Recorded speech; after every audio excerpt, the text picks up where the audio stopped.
ئەوس و خەزرەج کە دوو هۆزی گەورەی عەرەبی مەدینە بوون زۆر جاریان لە جوولەکەکانی دراوسیانەوە ئەبیست کە کاتی ئەوە هاتووە پێغەمبەرێک بێتە دنیاوە. جا ئەوسا جوولەکەکان باوەڕی پێدێن و بە هاوکاری ئەو بەسەر ئەم ئەوس و خەزرەجەدا زاڵە بن. جوولەکەکان تەمان هەموو ئومێدێکیان ئەمە بوو کە ئەوس و خەزرەج وەکو عەرەبەکانی تر چوونە مەککە بۆ حەج بە خزمەت پێغەمبەری نازدار عەلەیهی سەڵات وەسەلام گەیشتن کە بینیان وا خەڵکی بانگهێشت دەکا بۆ ئیسلام. ئەویان هاتەوە یاد کە جوولەکەکانیان وت کە پێغەمبەرێک بەم زوانە دێتە دنیاوە، بۆیە پێیان چاک بوو پێش ئەوان باوەڕی پێ بهێنن و ئەو ساڵە گەڕانەوە، بەڵام بیر و هۆشیان هەر لای ئەو پێغەمبەرە نوێ بوو تا ساڵی داهاتوو بۆ حەجی ساڵی نوێ هاتنەوە.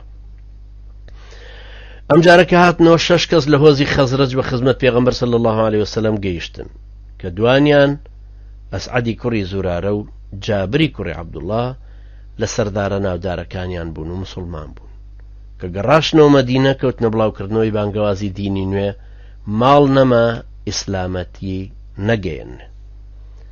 بۆ ساڵی دواتر هەر لە هۆزی خەزرەج وەفدێکی تر کە 12 پیا و ئافرەتێک بوون هاتنە خزمەت پێغەمبەر صلی الله علیه وسلم و موسڵمان بوون و لەسەر گوێڕایەڵی و ملکەچی و سامان بەخشین و فەرمانکردن بە چاکە و بەرهەڵستی کردن لە خراپە و تەنەزول نەکردن لە دینەکە و نەترسان لە لۆمەی لۆمەکاران و سووربوون لەسەر سەرخستنی ئیسلام و لە خۆگرتنی خۆی و بانگەوازەکەی ئەگەر کۆچکا بۆ لایەن بەیعەتیان بە پێغەمبەری پێشەوادا عەلەیهی سەڵات وەسەلام.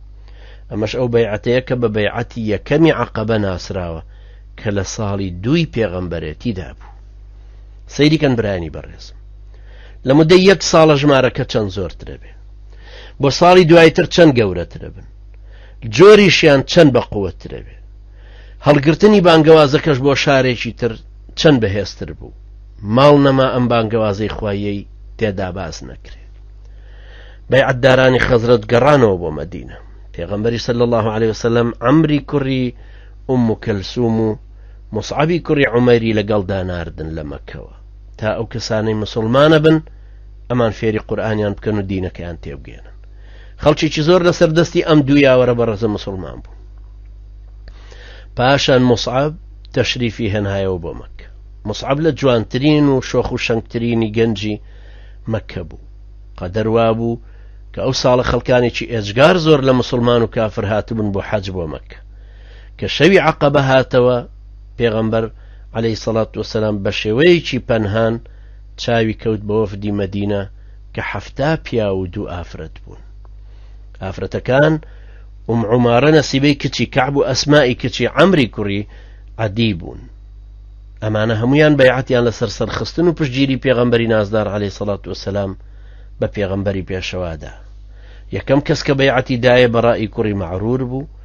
عەباس ئیمامی پێغەمبەری صلی الله علیه وسلم هەروەها بۆ ئەوی وەکو شاهیدێک بێ لە سەریان لەوێ بوو. ئامادەی بەیعەتەکە بوو. ئەمەی بەیعەتی دووەمی عەقەبەیە. اینجا پێغەمبەر صلی الله علیه وسلم 12 کەسی لێکردن بە نەقیب، یعنی سەرکردە و دەمڕاستیان کە 9 کەسیان لە خەزرەج بوون و 3 تر لە ئەوس بوون.